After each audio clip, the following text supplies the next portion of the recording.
Hey everyone, it's TrueScope, and welcome back to the channel. If you're watching this, chances are you've felt that crushing weight of bills piling up, that knot in your stomach when you check your bank account, wondering how you're going to make it through another month.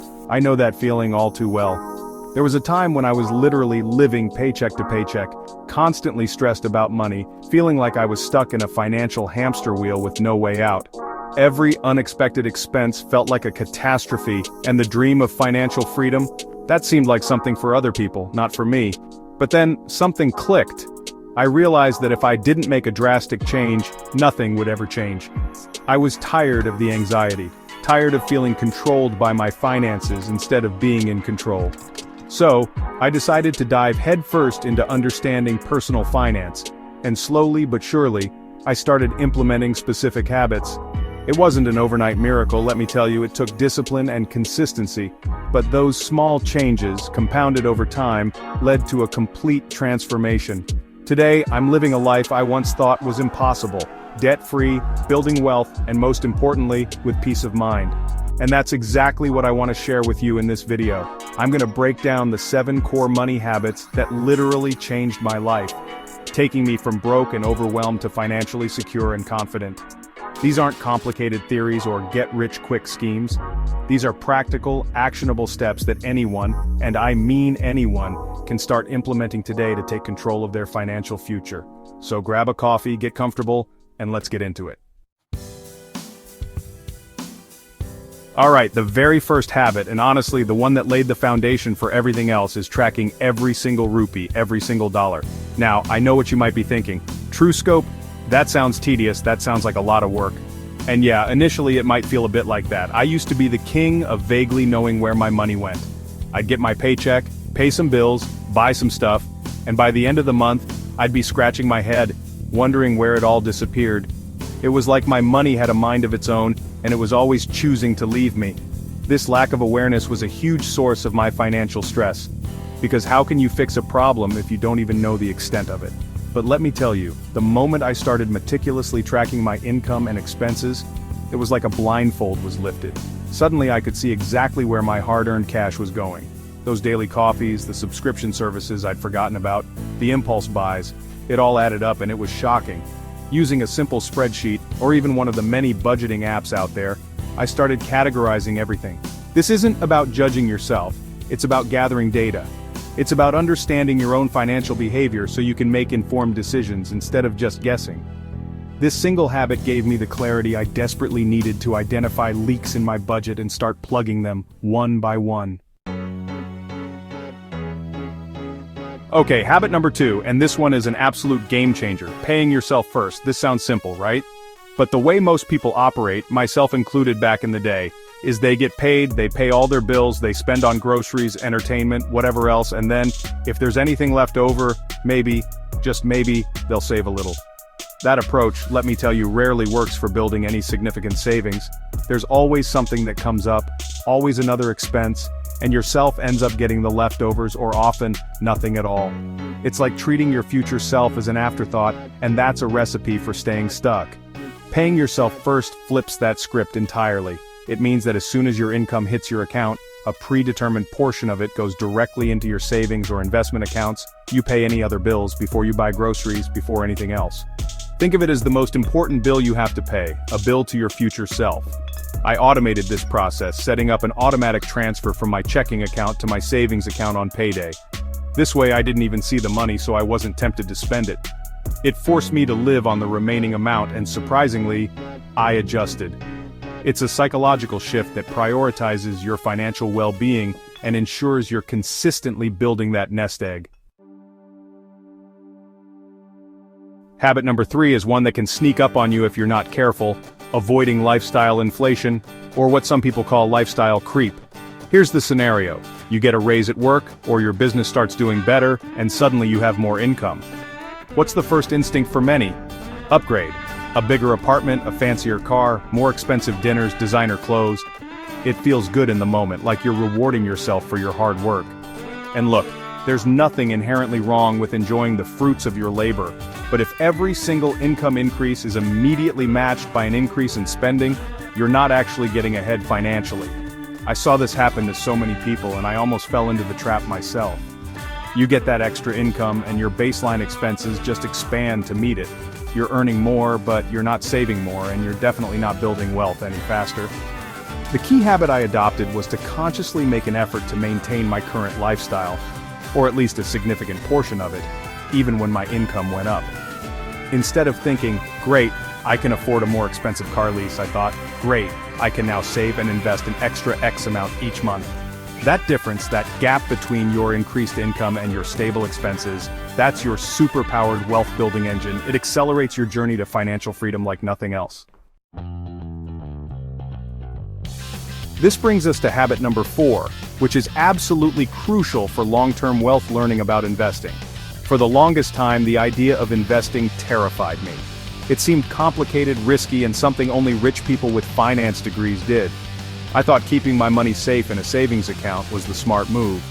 But here's the hard truth I learned. Just saving money, especially with inflation eating away at its value over time, isn't enough if you truly want to achieve financial independence. Your money needs to work for you, it needs to grow, and that's where investing comes in. It's the difference between treading water and actually swimming towards your destination. So, I started small. I read books, watched videos, like this one hopefully, and learned the basics of things like stocks, bonds, index funds, and ETFs. I realized that you don't need to be a Wall Street guru to get started.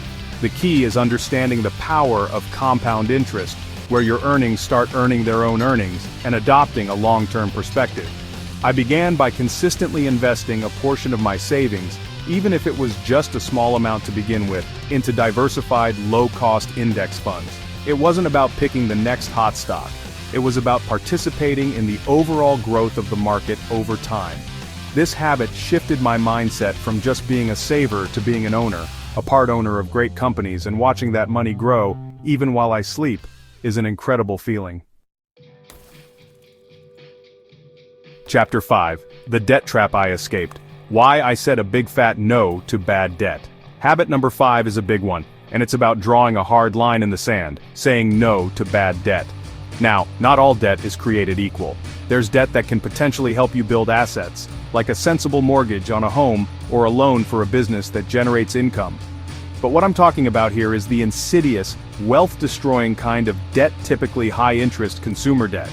Think credit card balances that you carry month after month, expensive personal loans for depreciating assets or those buy now, pay later schemes that seem so tempting but can quickly spiral out of control. This kind of debt is like financial quicksand. The more you struggle, the deeper you sink. I learned this the hard way with credit cards earlier in my life. The interest charges were brutal, and it felt like I was working just to pay off the interest, not even touching the principal. It's a cycle that keeps you poor. So a critical habit I developed was to become incredibly wary of taking on any new high-interest debt and to aggressively pay down any existing bad debt I had. This meant making sacrifices, cutting back on spending in other areas to free up cash to throw at the debt. The feeling of becoming free from that burden, of knowing that the money I earn is mine to keep and grow, rather than going to some credit card company and interest payments, is incredibly liberating. It saves you so much money in the long run, and frees up your most powerful, wealth-building tool, your income. Chapter 6. My Financial Parachute, the Non-Negotiable Emergency Fund. Alright, habit number 6 might not sound as exciting as investing, but trust me, it's the bedrock of financial stability.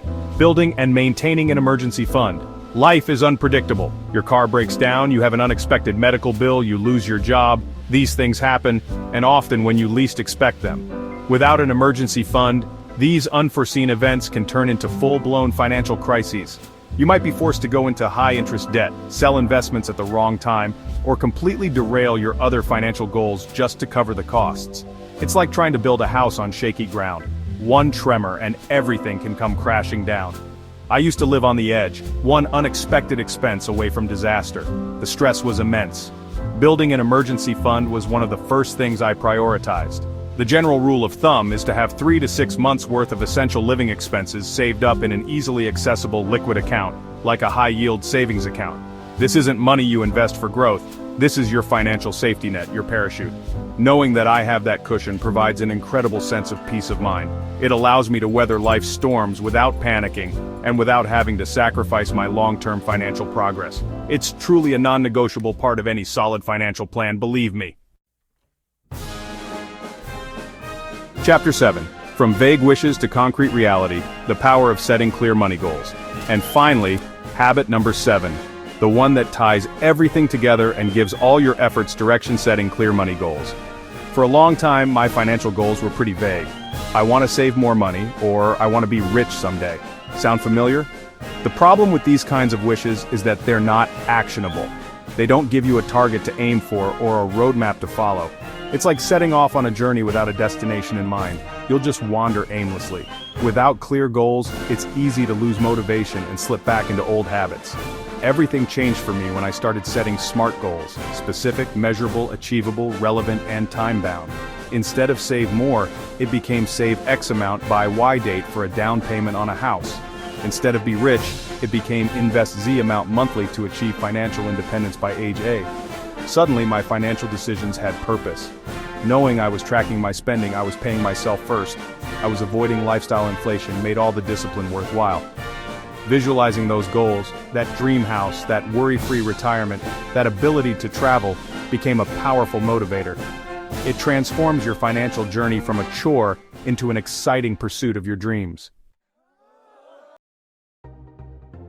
Your turn. Take control and build your financial freedom. So there you have it, the 7 money habits that genuinely took me from a place of financial stress and uncertainty to a place of confidence, security, and freedom. Looking back, it's incredible to see the transformation. I went from someone who dreaded looking at their bank balance, who felt trapped by debt, to someone who is now debt-free, consistently building wealth, and actually enjoys managing their finances because I know it's leading me towards an even brighter future. It wasn't magic. It was the consistent application of these simple yet powerful habits. And the most important thing I want you to take away from this is that if I can do it, you absolutely can too. It doesn't matter where you're starting from, how much debt you have, or how little you think you earn. The key is to start. Pick one habit from this list and begin implementing it today. Then, once that becomes second nature, add another. Small, consistent actions compound over time into massive results. Financial freedom isn't a destination reserved for a select few. It's a journey available to anyone willing to learn, adapt, and commit to these principles. Imagine a future where you're not worried about bills, where you have a solid financial cushion, where your money is working for you, and where you are in complete control of your financial destiny. That future is within your reach. It starts with these habits. So I encourage you, I urge you to take that first step. You deserve to live a life free from financial stress, a life of abundance and peace of mind. Thanks so much for watching. Smash that like button if you found this helpful. Subscribe for more content to help you on your financial journey, and I'll see you in the